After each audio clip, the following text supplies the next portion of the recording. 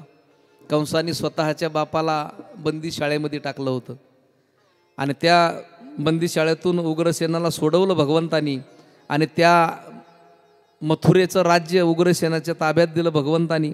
भगवंत त्यानंतर वसुदेव देवकीचा संभाळ उग्रसेनाने केला. भगवंतांनी तिथंच सर्व मथुरेवासी एवढे आनंदामध्ये फुलून गेले होते, कारण कंसाचं राज्य गेलं होतं. कंसाची दहशत त्या मथुरेमध्ये होती. नंतर भगवान परमात्मा त्यानंतर जगाचा मालक शिप्रा नदीच्या तीरावरती सांदीपानी ऋषींचा आश्रम होता. त्या ठिकाणी भगवान परमात्मा विद्या अर्जन करता गेले. त्या ठिकाणी भगवान परमात्म्याबरोबर सुदामाई त्या ठिकाणी आला होता विद्या अर्जन सांदीपानी गुरुकुलामध्ये. तिथं भगवान परमात्मा सांदीपानी गुरुकुलामध्ये जगाचा मालक काही दिवस विद्या अर्जन केली, ऋषींच्या आश्रमामध्ये राहिले. शेवटी भगवान कृष्ण तिथूनही निघाले. निघाल्याबरोबर सांदीपानी गुरुजी म्हणजे भगवंताचे सद्गुरू असणारे सांदीपानी गुरुजी यांच्या चरणावरती मस्तक ठेवले निघायच्या वेळेस. आणि भगवान परमात्मा त्यांना म्हटले, गुरुजी तुम्हाला काही दक्षिणा मागायची असले तर मागून घ्या. आणि त्यावेळेस जे ज्ञान भगवंताला दिलं होतं सांदीपानी ऋषींनी, ऋषी म्हणले, कृष्णा मला दक्षिणा काहीच देऊ नको, फक्त मी दिलेलं हे सगळं ज्ञान दुसऱ्याला देताना त्याचं काही मोल घेऊ नको म्हणले. आणि ते भगवंतानी तेच ज्ञान आपल्याला गीतेद्वारे अर्जुनाला जी गीता सांगितली, ती गीता तुमच्या आमच्यापर्यंत जीवनाचा कल्याणाकरता ती गीता आज आम्हाला मिळाली. भगवंतानी जी गीता दिली अर्जुनाच्या रूपाने आम्हाला, ती भगवान परमात्म्याने ती गीता दिली. आणि भगवान परमात्मा तिथून निघाल्यावर सगळे भगवंताचे गुरुबंधू असणारे त्यांनासुद्धा त्यावेळेस दुःख झालं, पण गुरुमातेकडे गेले. संदीपानी ऋषींची पत्नी असणारे त्या पत्नीकडे भगवान परमात्मा गेले आणि गुरुमातेला विचारलं, तुम्हाला काय दक्षिणा देऊ, काहीतरी दक्षिणा मागून घ्या. पण संदीपानी ऋषींचा मुलगा प्रभास नावाचा मुलगा होता. समुद्रामध्ये तो बुडाला होता, तिथं त्याचं निधन झालं होतं समुद्रामध्ये. आणि मग गुरुमाता म्हणाली का नाही कृष्ण, माझा मुलगा तो समुद्रामध्ये बुडाला ना, त्याला तेवढं माझा मुलगा मला वापस करा. भगवान परमात्मा त्याला काय अशक्य होतं.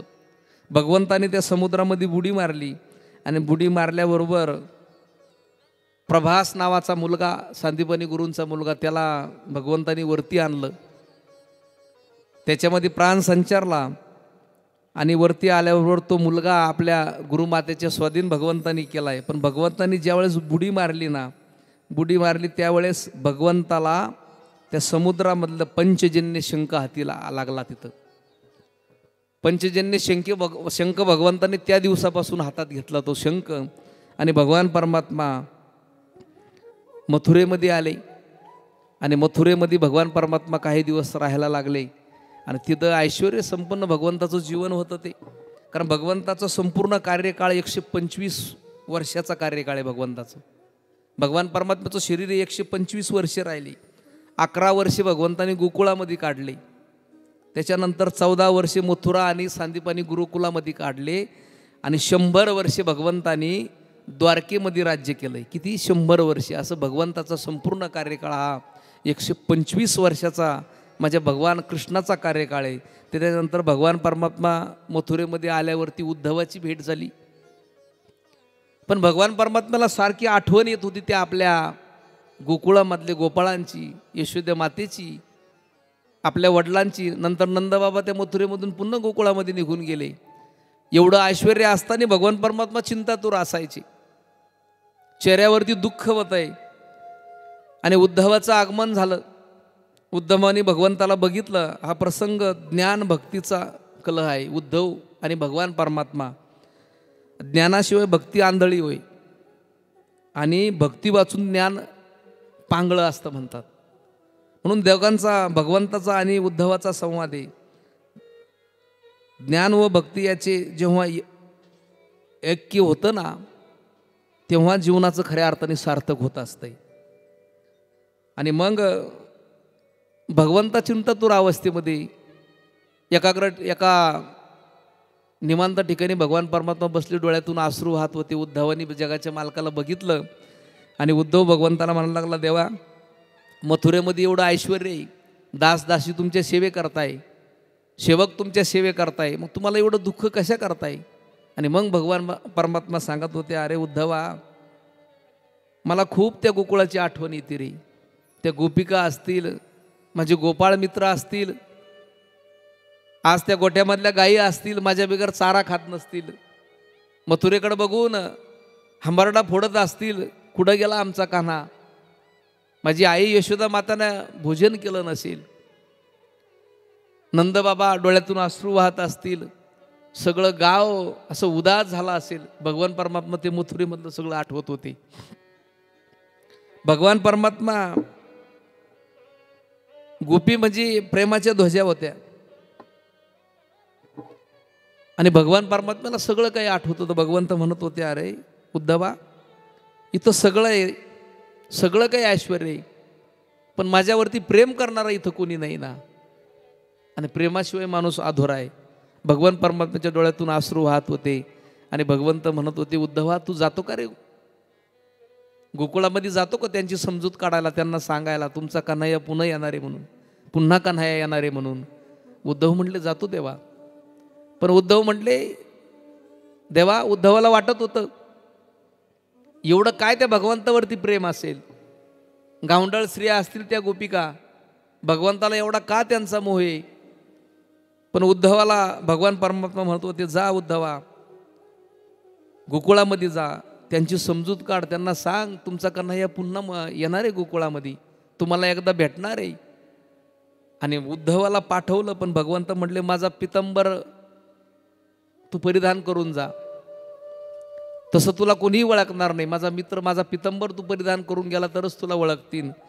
आणि उद्धव त्या गोकुळाकडं निघालाय, रथामध्ये बसलाय. उद्धव निघाला, पण जे गोपाळ भगवंताचे सवंगडी होते सगळे, पेंद्या असेल, सुदाम्या असेल, मधु मंगल असेल, दररोज संध्याकाळ झाली की त्या मथुरेच्या रस्त्याकडं संध्याकाळी येऊन बसायचे. भगवान परमात्मा नाही आला का पुन्हा रडत रडत गोकुळामध्ये जायचे. तेवढ्यात त्यांना संध्याकाळच्या वेळेस त्या उद्धवाचा रथ दिसला. सगळे गोपाळ पळायला लागले त्या रथाकडं. रथाजवळ आले. रथाजवळ आल्याबरोबर त्यांनी रथात बघितलं, कृष्ण दिसत नाही, दुसराच कोणीतरी दिसतोय. उद्धवाला बघितल्याबरोबर पुन्हा ढाय मोकलून रडायला लागले. इकडं भगवान परमात्मा विचार करत होते, माता माझी यशोदा माता माझ्या वचनावर ठाम असेल, माझा कृष्ण येईल, माझा कृष्ण येईल. माझ्या आवडत्या गायी वासरे काय करत असेल, मथुरेकडे तोंड करून रडत असतील, माझे बाबा सुद्धा आठवण काढत असेल. भगवान परमात्मा त्यांच्या आठवणीमध्ये दंग होऊन गेले होते. उद्धव तिथं आले, रडायला लागले. उद्धवाने सांगितलं, भगवान परमात्मा येणार आहे, तो जगाचा मालक तुमच्या भेटी करता एकदा येणार आहे, तुम्ही चिंता करू नका. आणि भगवान परमात्मा गोपाळ सांगायला लागले, अरे उद्धवा, तू जगाच्या मालकाचा निरोप घेऊन आला, पण 4 महिने झाले तसे आमच्या यशोदा मातेनं काहीच खाल्लं नाही, नुसती पाणी पिती, पाणीवरती राहती. नंदबाबांनी काही खाल्लं नाही. उद्धवा, आम्ही जगतो रे त्या कृष्णाच्या विरहित कसं तरी, पण ती यशोदा माता दररोज मरतीये. जागेवरून तिला उठता येत नाही, अन्नाचा कण तिच्या पोटात नाहीये आणि मुखातून सारखं तिच्या मुखात चालू असतं माझा कन्हैया, माझा कन्हैया. भगवंताच्या प्रेमामध्ये एवढी यशोदा माता झाली होती का माझा कान्हा कधी मला भेटणार आहे, माझा कन्हैया कधी भेटणार आहे. उद्धव नंदबाबाच्या वाड्यावरती आला आणि आल्याबरोबर यशोदा मातेला सांगायला लागला तुमचं भगवान परमात्मा तुमच्या भेटी करता येणार आहे. नंदबाबाची कशी बशी समजूत काढली आणि उद्धवजीला यशोदा माता म्हणत होती, उद्धवा माझा कान्हा चांगला आहे का, भोजन करतो का दररोज, त्याची कोण व्यवस्था बघताय, त्याला वेळेवरती भोजन दिलं जातं का. एवढं प्रेम त्या आईचं मुलावरती असतं. किती प्रेम करत असते आई. आई स्वतःच्या शरीराची कधी काळजी करत नाही, पण अखंड मुलाची काळजी करणारी ती आई असते. अहो लेकरू जर जन्माला आलं ती आई खात सुद्धा नाही हो स्वतः. लेकरू रांगायला लागलं ना,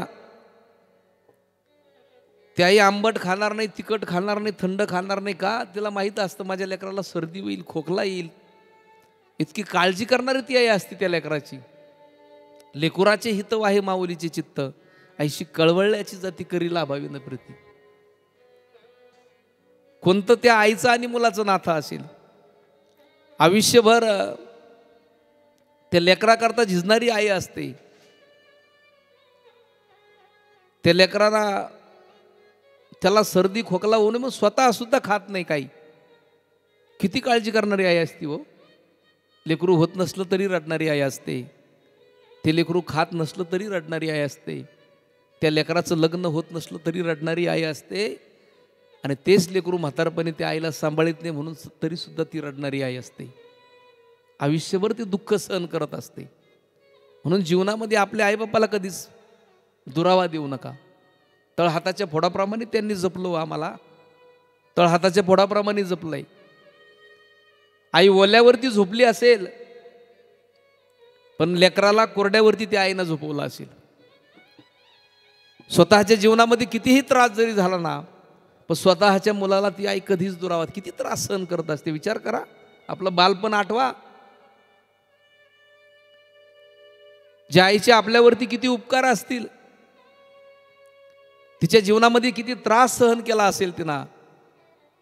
म्हणून म्हातारपणी तेवढाच त्यांचा सांभाळ आम्ही केला पाहिजे. त्यांना काय लागत नाही दुसरं. जाता येता नुसतं म्हणलं ना आई तू भोजन केलं का ग, तिला तेवढाच लय आनंद वाटतोय. माझ्या लेकरांनी मला विचारलं, दिवसभर सांगत असती दुसऱ्याला. माझ्या मुलाने सकाळी मला विचारलं आई जेवली का, आई गोळ्या घेतल्या का. त्यांना दुसरं काही लागत नाही, फक्त प्रेमाचा एक शब्द आईबरोबर बोललो पाहिजे, बापाबरोबर आम्ही बोललो पाहिजे. आमचे मनोजदादा असेल, विनायकदादा असेल, त्यांनी एवढा मोठा सोहळा साजरा करतायत. बापाची काळजी आयुष्यभर घेतली, पण आज सुद्धा बापाला मुक्ती मिळावं म्हणून एवढा मोठा सोहळा साजरा करतायत. गेल्यावरती सुद्धा का आमच्या बापाला सद्गती चांगली प्राप्त व्हावा. आणि एवढं नामस्मरण भगवद्गीतेचं आयोजन का होणार नाही, मुक्ती का मिळणार नाही त्यांना मुक्ती. एवढं दररोजचं अन्नदान असेल. असे मुलं जन्माला यायला पूर्वजन्मीचं काहीतरी भाग्य लागतं. म्हणून आजच्या या धकाधकीच्या जीवनामध्ये आम्ही बाहेर बघतोय, आईवडिलांचा सांभाळ करणारे खूप थोडे लोक आहे हो, खूप थोडे. नेहमी म्हणत असतो ज्या घरामध्ये आईबापाचा तळतळाट आम्ही घेतो ना, त्या घरामध्ये कधीच समाधान लागत नाही, लाभणारच नाही. पण ज्या घरामध्ये आईबाप सुखी समाधानाने राहते ना, त्याच्या इतकं समाधान जगात कुठंच मिळणार नाही तुम्हाला.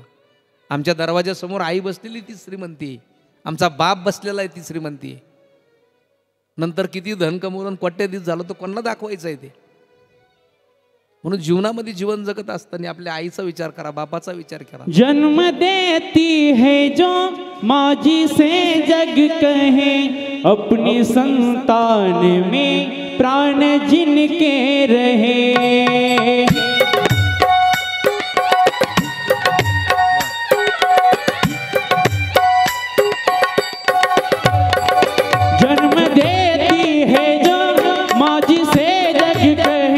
अपनी संतान में प्राण जिसके रहे, लोरिया होठों पर सपने भूलती नजर, नींद जो वार दे.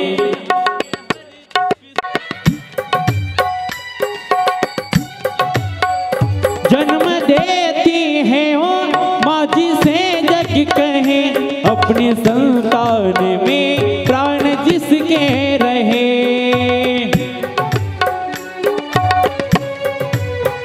लोरिया होठों पर सपने बुनती नजर, नींद जो वार दे हंस के हर दुख सहे। ममता के रूप में है प्रभु, अब से पाया वरदान है। ममता के रूप में है प्रभु, अब से पाया वरदान है। धरती पे रूप माँ बाप का, उस विधाता की पहचान है। ये तो सच है कि भगवान है मगर फिर भी अनजान है। धरती पे रूप माँ बाप का, उस विधाता की पहचान है।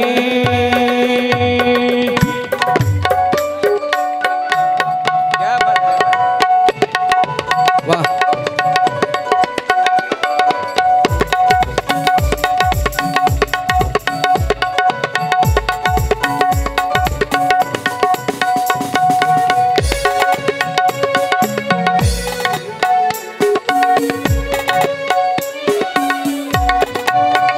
जन्मदाता है जो नाम जिससे मिला, थाम कर उंगली है बचपन चला।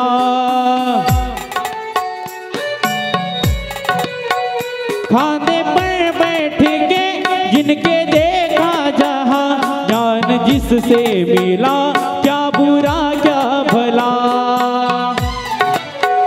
इतने उपकार है क्या कहे, ये बताना न आसान है।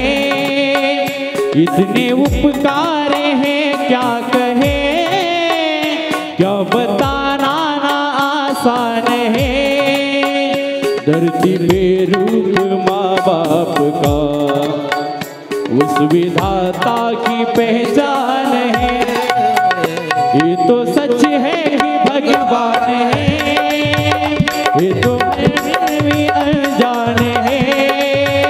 ये तो सच है कि भगवान है मगर फिर भी अनजान है। धरती पे रूप माँ बाप का, उस विधाता की पहचान है। उस विधाता की पहचान है। उस विधाता की पहचान। म्हणून आपल्या आईबापाचा सांभाळ करा। धकाधकीच्या जीवनामध्ये आपण आईवडिलांकडे लक्ष द्यायला विसरतोय, म्हणून त्यांचा सांभाळ आमच्या जीवनामध्ये आम्ही केला पाहिजे। मुलांना शिकवा, मोठा करा, पण आमच्या मुलांना संस्कार दिल्याशिवाय राहू नका। कारण सत्य घडलेली घटना तुमच्यासमोर मी मांडतोय। लातूर या ठिकाणी डॉक्टर अरुण गोदमगावकर नावाचे डॉक्टर होते, मोठे बालरोग तज्ज्ञ होते। अरुण गोदमगावकर, तुम्ही बातमी वाचली असेल कित्येक वेळेस। बालरोग तज्ज्ञ डॉक्टर होते। त्यांना एक मुलगा आणि एक मुलगी, दोघांनाही त्यांनी शिकवलं, मोठं केलंय। मुलगा अमेरिकेला डॉक्टर म्हणून गेलाय, मुलगीसुद्धा त्याच ठिकाणी डॉक्टर म्हणून दोघंही अमेरिकेमध्ये सर्व्हिसला गेले। आणि डॉक्टर गोदमगावकर आणि त्यांची पत्नी इथं लातूरमध्ये राहत होते। इथं राहत असताना दोघं पती पत्नी इथं राहायचे। मुलं वर्षे कधी घरी येत नव्हते। पहिल्यापासून बाहेर असल्यामुळे त्या आईवडिलाचं प्रेम, बापाने खेडोपाडी फिरून मुलांना शिकवलं, मोठं केलं। ते कष्ट त्या काळामध्ये तेवढे घेतले बापानी। मुलांना शिकवलं, मोठं केलं। दोघंही अमेरिकेमध्ये गेले। इकडं डॉक्टर गोदमगावकर त्यांची पत्नी राहत होते। काही दिवसांनी पत्नीचं निधन झालं। मुलाला फोन केला, तुझ्या आईचं निधन झालं, तू येऊन जा। मुलगा म्हणला, बाबा मला वेळच नाही यायला। मुलगाही आला नाही। मुलीला फोन केला, मुलगीसुद्धा म्हणली, बाबा मला येण्याकरता वेळच नाही आहे। मुलगीसुद्धा आली नाही। आईचा अंत्यविधी उरकावून घेतला गावकऱ्यांच्या मदतीनं। डॉक्टर गोदमगावकर वय झालं त्यांचं, 60-65 वर्षाचं वय झालं। एकटे गावात राहायला लागले। भाकरीची पंचायत. काही दिवसांनी गावातल्या लोकांनी त्यांना नांदेड या ठिकाणी विठ्ठल रुक्मिणी वृद्ध आश्रमामध्ये ठेवलं. आणि त्या वृद्ध आश्रमामध्ये ठेवल्याबरोबर वृद्ध आश्रमाचे जे संस्थापक होते त्या संस्थापकांनी मुलाला फोन केला, म्हटले बापाला एकदा तरी भेटून जा, थोडे आजारी पडले ते. मुलगा म्हटलं मला वेळ नाही, काही पैसे असले तर सांगा, मी पैसे तुम्हाला चेक पाठवतो. असं करता करता डॉक्टर जवळजवळ 6 महिने आजारी पडले होते, तरी मुलगा आले नाही, मुलगी सुद्धा भेटायला आले नाही. शेवटी असं करता करता आपली पत्नी गेली. पत्नी गेल्यामुळे डॉक्टर साहेब अजूनच खचून गेले, मुलगा सुद्धा येईना. काय परिणाम त्या बापावर झाले असतील व डॉक्टरवर, काय विचार करीत असेल मन.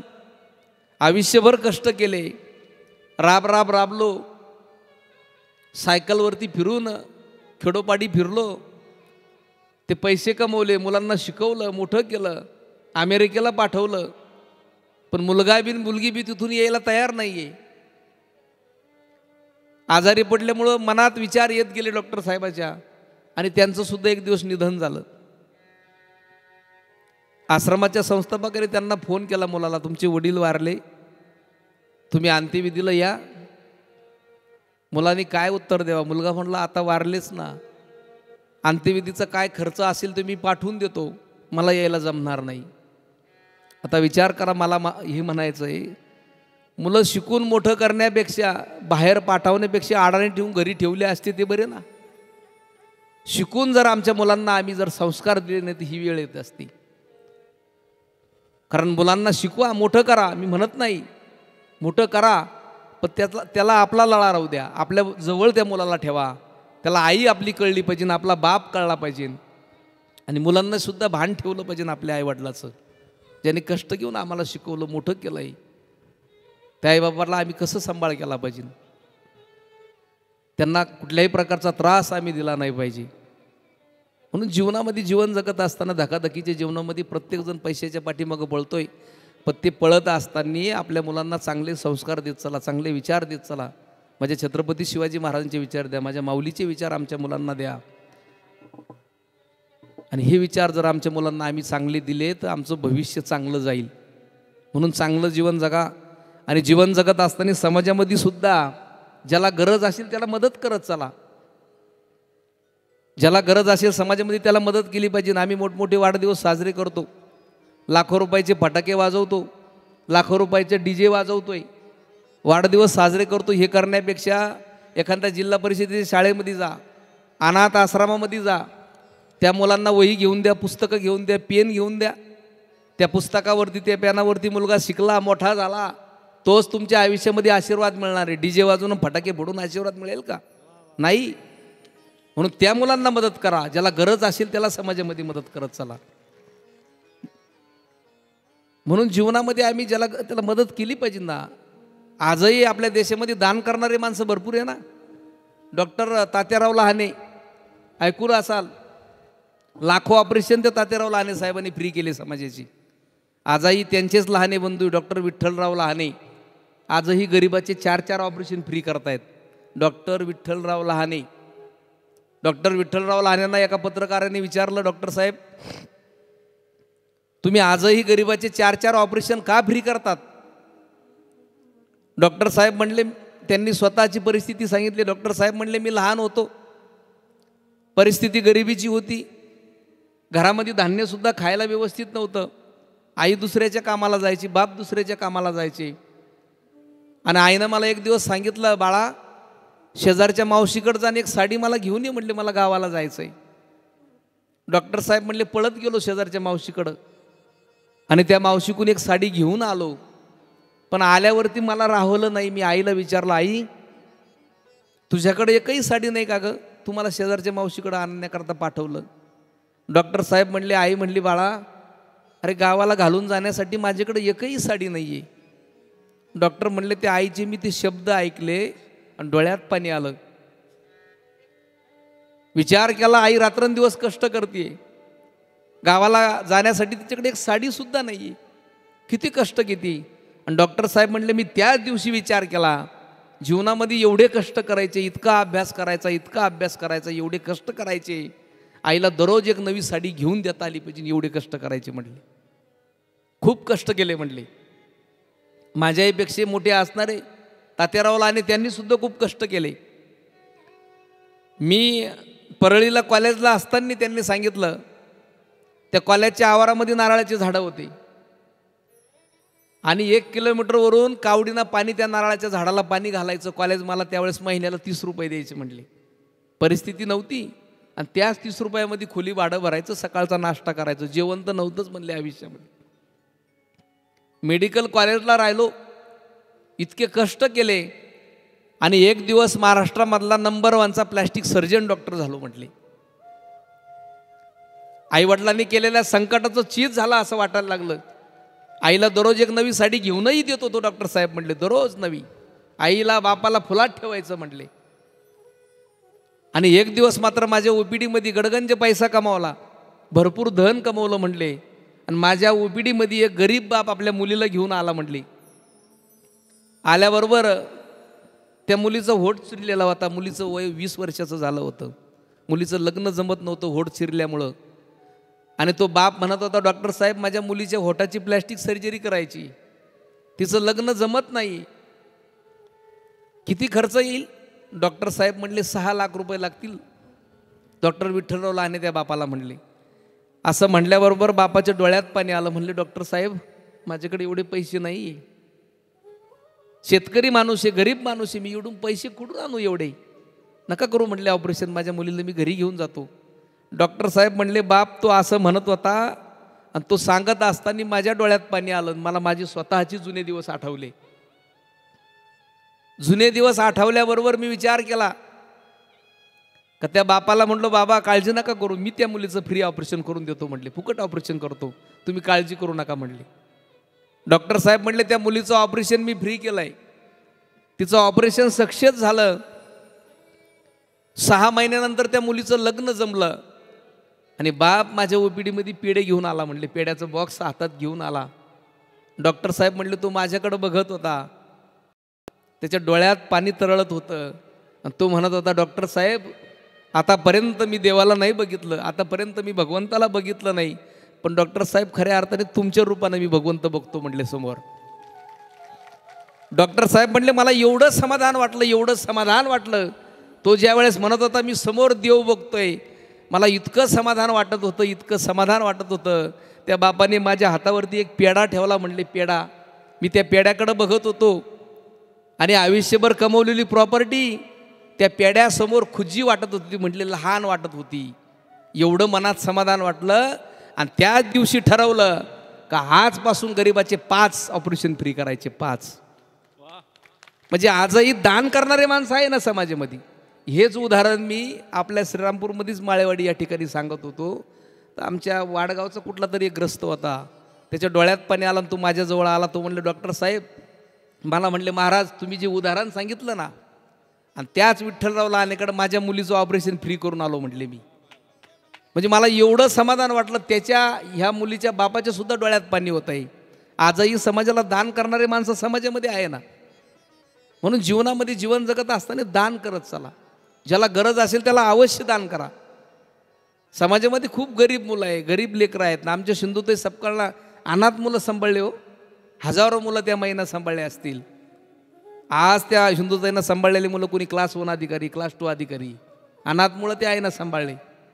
आमचा देशाचा जुना इतिहास बघा, भगतसिंग असेल, राजगुरू असेल, सुभाषचंद्र बोस असतील, या लोकांनी प्राणाची आहुती देऊन आमचा देश आम्हाला स्वतंत्र करून दिला आहे. डॉक्टर APJ अब्दुल कलाम साहेब मुस्लिम समाजामध्ये जन्माला आले, पण आयुष्यभर देशासाठी जगले हो. शास्त्रज्ञ म्हणून देशासाठी काम केलं डॉक्टर साहेबांनी. भारताचे राष्ट्रपती राहिले 5 वर्षे. पण ज्या वेळेस गेले त्यांच्यावेळेस काय निघलं त्यांच्याकडं? फक्त अभ्यासाचे पुस्तकं त्यांच्याकडे होते, दुसरं काहीच निघलं नाही. 5 वर्षे राष्ट्रपती राहिलेला माणूस प्रॉपर्टी सुद्धा कमवली नाही. गेले तर फक्त पुस्तकं होते. एका पत्रकाराने त्यांना विचारलं डॉक्टर साहेब तुम्ही लग्न का नाही केलं?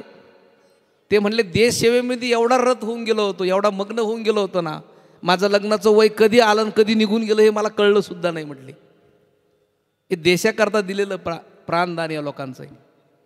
म्हणून समाजामध्ये जीवन जगत असताना नुसतं आपला प्रपंच, आपलं घर हे तर बघाच, पण याच्याबरोबर समाजाचं सुद्धा भलं बघितलं पाहिजे ना. आम्ही नुसतं परमार्थ करायचं म्हणजे स्वतः करताच करायचं नाही आहे, दुसऱ्याकरता सुद्धा आपण काहीतरी कामं आलो पाहिजे, दुसऱ्याकरता काहीतरी आम्ही दान दिलं पाहिजे, ज्याला गरज असेल त्याला मदत केली पाहिजे. कारण आम्ही जे कमवतो याच्यातलं 2% तरी आम्ही धर्माला म्हणा, एखाद्या गरिबाला म्हणा दान केलं पाहिजे. आणि ते गेलेल्या दानाचं एवढं पुण्य मिळत असताना आपल्या जीवनामध्ये तो जगाचा मालक कुठलंच आमच्यावरती दुःख येऊ देत नाही. म्हणून चांगलं जीवन जगा, त्या भगवंताचं नामस्मरण करा, त्याचं चिंतन करा. आमच्या आबांच्या या पुण्यस्मरणाच्या निमित्ताने सुंदर असं आयोजन या परिवाराने केलं आहे. आबांचे वडीलसुद्धा एक धार्मिक ते आजोबा होते, आबांचे वडीलसुद्धा, त्यांनीसुद्धा हनुमान जयंतीला त्यांचं नेहमी अन्नदान असतंय. आमचे सगळेच मनोजदादा असतील, विनायक भाऊ असतील, सर्वांचं आजही त्यांची परंपराच धार्मिक परंपरा होती. म्हणून एवढ्या मोठ्या थाटामाटामध्ये हा परिवार उत्सव साजरा करतायत. त्यामधील आता सर्वच आता आपली वेळ संपली. या ठिकाणी आलेले बरेचसे पाहुणे मंडळी असतील, आमचे ॲडव्होकेट वकील साहेब लबडे साहेबसुद्धा समोर उपस्थित आहेत. आता सगळेच मला वाटतं आहे आमचे कोंडवडवरचे राहुरीवरून आलेले आमचे सगळेच दादा आहे, त्यांनाही धन्यवाद देतो. पाठीमाग बसणारे आमचे श्री सावता महाराज रोड मित्रमंडळ असणारे आमचे बाळासाहेबजी गोराणे, सर्वच आता सर्वांना धन्यवाद देतो. आणि यानंतर आपण आता आरतीची तयारी करू, तोपर्यंत एक भजन. आणि उद्या भगवान परमात्म्याचं लग्नचा आपण तो प्रसंग बघणार आहे, भगवंताच्या लग्नाचा. काही तयारी असेल तर गवारे ताई तेवढी करून ठेवा, तुम्ही उद्या करता. भजन घ्या.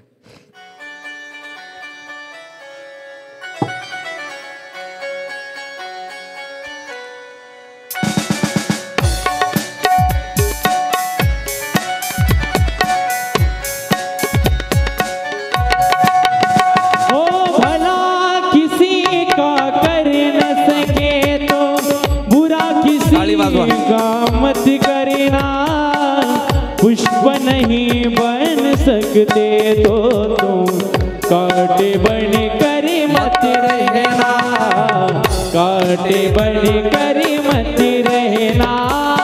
भला किसी का कर न सके तो बुरा किसी का मत करना, पुष्प नहीं बन सकते तो कांटे बन कर मत रहना, कांटे बन कर मत तोपर्यंत आरती वाले पुढे चला. बन ना सको भगवान अगर तुम कम से कम इंसान बनो, नहीं कभी शैतान बनो तुम, नहीं कभी हैवान बनो।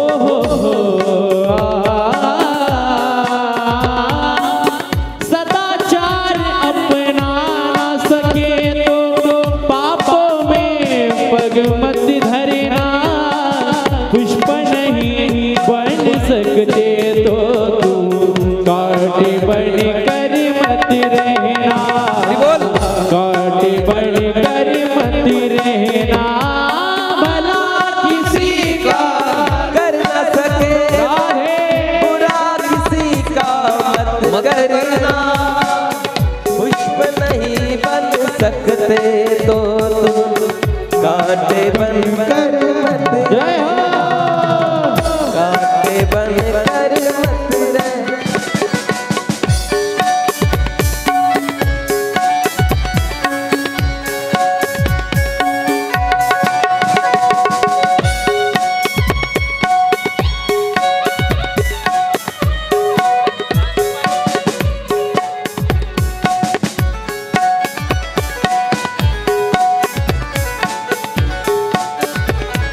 वाह, सत्य वचन ना चला आरती वाले, चला आरती वाले. झूठ कभी भी मत बोलो, मौन रहो तो ही अच्छा, कम से कम विष मत घोलो।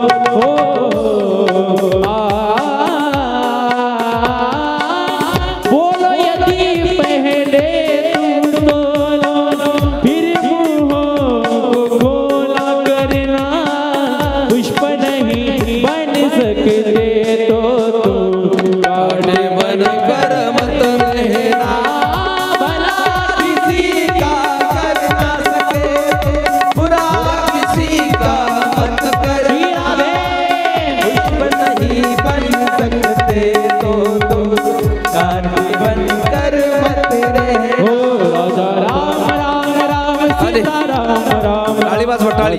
राम राम राम सीता राम राम राम राजा राम राम राम सीता राम राम राम, राजा राम राम राम सीता राम। ही हो राजा राम राम राम सीता राम राम राम राजा राम राम राम सीता राम राम राम राजा राम राम राम सीता राम राम राम, राजा राम राम राम सीता राम राम राम। राजा राम राम राम सीता राम राम राम राजा राम राम राम सीता राम राम राम, राजा राम राम राम सीता राम राम राम राजा राम राम राम सीता राम राम राम, राम सीता राम राजा राम राम राम राजा राम राम राम सीता राम राम राम राजा राम राम राम सीता राम राम राम राजा राम राम राम सीता राम राम राम, सीता राम राम राम राजा राम राम राम।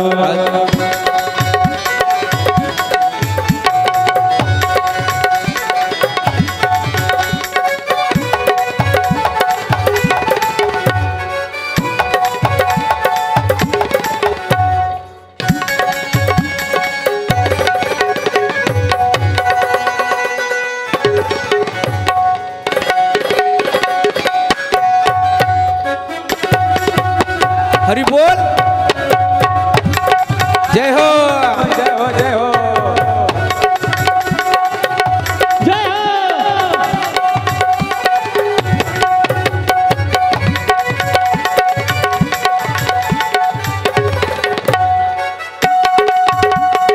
क्या बात है, क्या बात क्या बात क्या बात है, क्या बात है।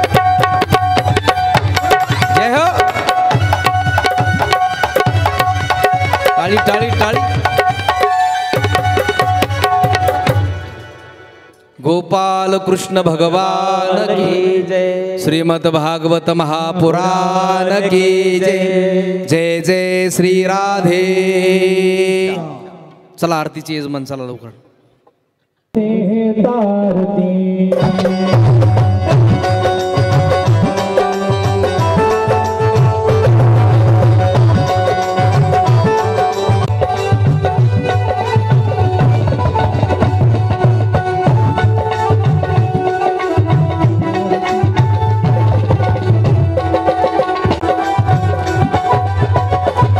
मुक्ती बनते, मुक्ती बनते, पंचमवेद निराळे